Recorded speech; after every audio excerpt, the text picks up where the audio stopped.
C'est le premier incident d'une telle ampleur depuis que le terminal existe, c'est-à-dire une quarantaine d'années. Au moment de l'incident, intervenu jeudi en milieu de matinée, la cuve défectueuse contenait 50 000 mètres cubes de pétrole brut, soit 300 000 barils selon Perenco et le gouvernement gabonais. La société civile estime que le brut s'est déversé sur l'équivalent de 3 terrains de football et à certains endroits à hauteur de véhicules.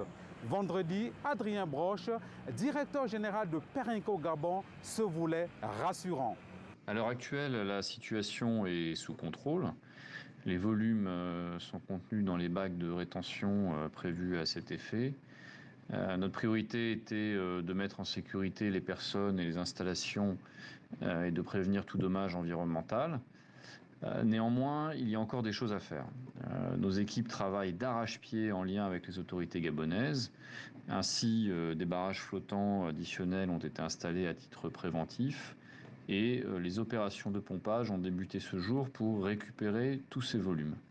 Une fois ceci terminé, cela permettra d'avoir sécurisé totalement le terminal et de préparer son redémarrage.